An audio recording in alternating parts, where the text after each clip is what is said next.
देश के लिए, मिनिस्ट्री ऑफ एक्सटर्नल अफेयर्स के लिए और एनआईए के लिए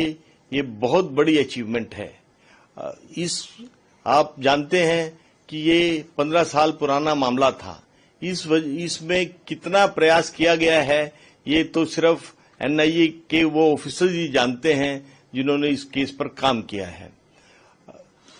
सबसे बड़ी समस्या इस केस में ये थी कि ये जो कॉन्स्पिरेसी इस आदमी ने रची वो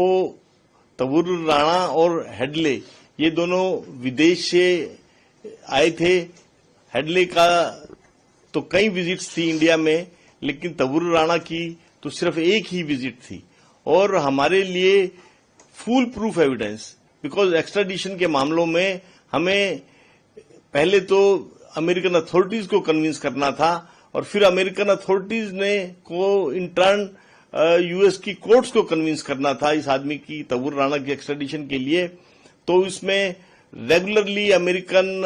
अथॉरिटीज से क्वेरीज आती थी जिनका जवाब एनआईए देती थी और डिफरेंट लेवल्स पर इस केस पर काम किया गया। पॉलिटिकल लेवल पर केंद्र सरकार ने काम किया, विदेश मंत्रालय ने अपने लेवल पर वहां के विदेश मंत्रालय के साथ काम किया और एनआईए ने वहां की प्रोसिक्यूशन एजेंसी के साथ काम किया और बहुत एफर्ट्स के बाद, मेहनत के बाद ये संभव हो पाया है।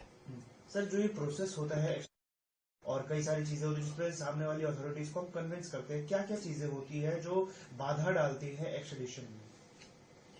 देखिए, पहली तो बात पॉलिटिकल विल, क्योंकि इसका एक प्रोसीजर जरूर है, लेकिन कुछ मामलों में, कितने ही मामलों में वो चाहे आप कितना भी एविडेंस आप उस देश को दीजिए, वहां की कोर्ट्स को दीजिए, एक्स्ट्रेडिशन नहीं होता है। भारत पाकिस्तान को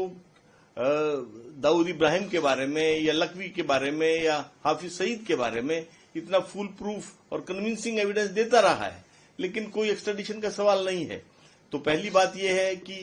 तबूरुल राणा के मामले में पॉलिटिकल विल भारत की भी थी और अमेरिका की भी पॉलिटिकल विल थी, जिसकी वजह से ये प्रोसेस आगे बढ़ पाया। फिर जो वहां का जुडिशियल प्रोसेस है उसमें सबसे इम्पोर्टेंट चीज ये होती है कि कोई भी जो ऑफेंस होता है वो इंडिया में भी ऑफेंस होना चाहिए और होस्ट कंट्री में भी वो ऑफेंस होना चाहिए और उसके लिए connecting evidence, full proof evidence होना चाहिए, जो नेशनल इन्वेस्टिगेशन एजेंसी की टीम ने बहुत मेहनत करके वहां प्रोवाइड कराया। हमारी टीम ने कई बार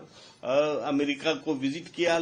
हमारे लॉ ऑफिसर्स ने भी अमेरिका को विजिट किया और रेगुलरली हम लोग अमेरिकन अथॉरिटीज के टच में थे, तभी